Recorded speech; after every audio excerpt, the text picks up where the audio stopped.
The Knicks postgame show is presented by Tri-State Audi. Visit your Tri-State area Audi dealer today. How about this for a game? How about this for a series? We're all tied up. 4 seconds to go. Captain clutch for 3. And the Knicks go up by 3. They end up winning it by 3. The watch party outside MSG. Happy, going nuts. That's how we were in the studio here. Our Delta MSG Studios was rocking. What a game and what a series win for the Knicks as they win it in 6 games. Great to have you with us here from our Delta MSG Studios. Bill Pito along with Alan Hahn and Wallace Zerbiak. So the Knicks eliminate the Pistons. They will take on Boston in the next round. They're at Boston for Game 1 on Monday night. Pre-game coverage here and post-game coverage here throughout the second round of these playoffs as Game 1 against the Celtics begins on Monday night. Wally, the Knicks in that fourth quarter were outscored over a stretch 20-2. And then they close the game on an 11-1 run. I don't know. There are no words to describe Jalen Brunson and his ability to do what we consistently see him doing. Listen, Mike Breen said it. This was an awesome playoff series. Awesome NBA basketball through and through. Both these teams taking punches, both these teams throwing punches.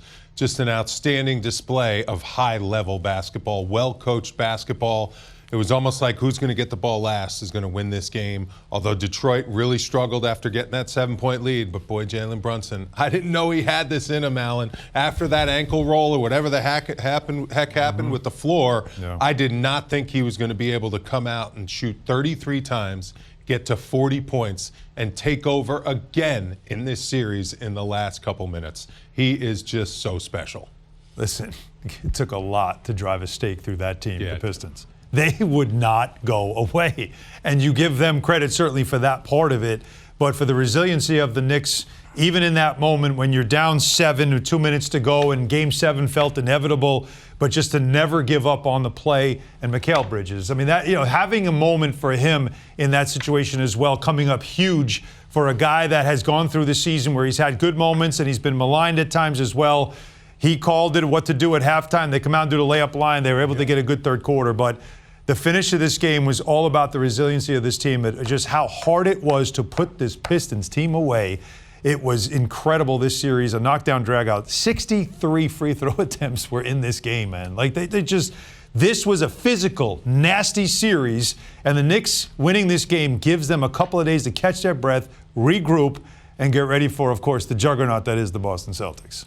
112-105, Wally. Knicks down by 7 with 2:35 to go. And then Jalen Brunson scored 8 of the Knicks' final 11 points. You had the key tip in from Bridges, 1 free throw from Cat, and Brunson did the rest. Yeah, he almost fell over on one of those moves that he made, kept his balance. And he's doing it on a bum ankle. Incredible what he was able to do, bouncing back 2 days later. This fourth quarter was so back and forth, so up and down. Mikal Bridges loses the ball here. Dennis Schroeder takes it to gets it to Asur Thompson. He knocks it in. So it's tied at 103, and then Josh Hart, another rumbling, bumbling, stumbling. Thompson with another easy basket. That leads to a 4-point lead, and how about Tim Hardaway Jr.? Missed some tough shots, missed some easy shots, knocks that one down. 112-105, down 7, 2:35 to go. Yeah, and then Brunson. This is the one I was talking about. I mean, that's a yoga move right there. That's a yoga pose. Keep your balance, kid. And he gets it to go. Cuts it to 2. Here's the play by Bridges. Yeah, and that's right place, good. right time. That tied it up. If Bridges isn't going to get his hands on the ball, go find the ball on a rebound. Asur Thompson, we're going to show this on the Wally wall because you got to tell us what happened there with Asur Thompson. Yeah, we'll show it. It was a go screen. It was an outstanding diagram play by Tom Thibodeau. Caught Detroit really off balance, and then, oh my goodness, couldn't even get a shot up. No shimmy. Wait, where's the shimmy? No shake. No second round for the Pistons. Detroit basketball going home in the first round. Sing along again. Look at the numbers. The numbers here are great, but you know what the biggest number is, Bill? The Knicks did something they have never done in their franchise's history. Win 3 road playoff games in the same series. That's the most useless stat you've ever brought out. Useless? Useful. Sorry. That's useful. Winning 3 road games, man? Sorry, my fault. Useful. Yeah, that's useful. Very useful. We got you. You got me. Monica McNutt helped call the game on the radio on ESPN New York. Monica, how you feeling about now? I'm tired. I am fatigued. I feel like I felt every one of those 63 free throws that was shot or the foul that led to them. That was something, you guys. And I think I heard you all talking, but down 7, Tyler and I are looking at each other like, oh, they're starting to drag a little bit. What's going to happen? And I think as big as the three was, the basket Jalen Brunson got on the baseline was like, okay, all right, Captain Clutch is activated. Keep hope alive in this one. And then I actually think that in this series, from Game 3 on, despite the shooting woes in Game 4 and Game 5 to a degree, that Mikal Bridges has played some of his best basketball of the entire season. He's been alert defensively. He's been engaged, whether he's shooting the ball well or not. And then obviously tonight, he has a big scoring night and the huge putback down the stretch. Whew, goodness gracious.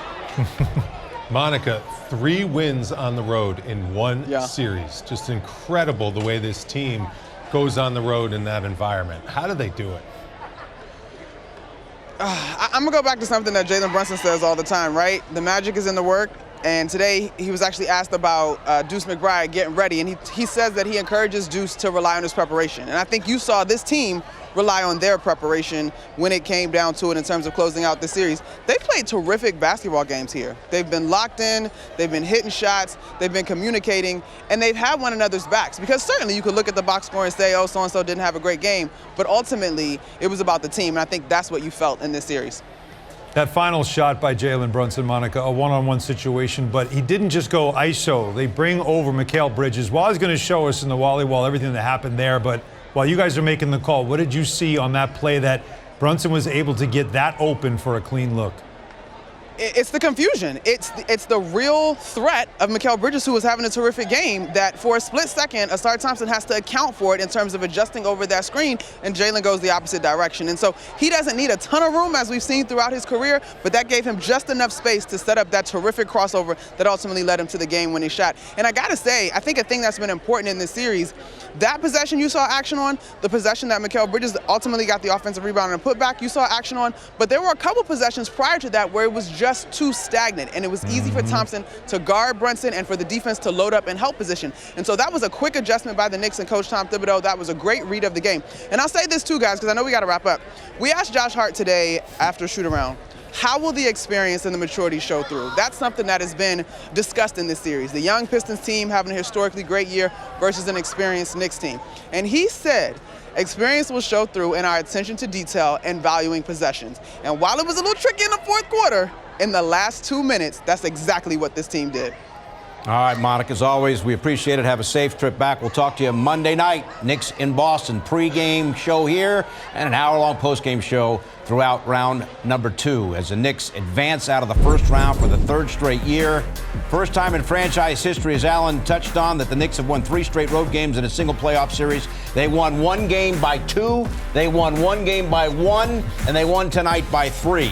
Second time in franchise history, the Knicks have won 3 straight road games in a single playoff year. So, you know, Monica's talking about Josh Hart and the Knicks mindset and the experience. How about the resilience, Wally? How important was the Knicks' experience to their ability to seemingly deal with whatever came their way? And there was a lot of adversity. That's how you win 3 games on the road in a hostile environment in the playoffs. They were a good road team all year long. This team goes to work on the road. They don't get caught up in the emotions and the loudness of the crowd. And they're so well prepared by their coach. In order to win on the road, you need a well-coached team because you can't hear your coach. So your coach has to have his players completely prepared and on the same page. And Tom Thibodeau has those guys ready. They know how to handle every single situation because he prepares them, and they go over every hostile situation when you can't communicate with each other. And you have a guy like Jalen Brunson who is an absolute killer. And in those moments when he has the basketball,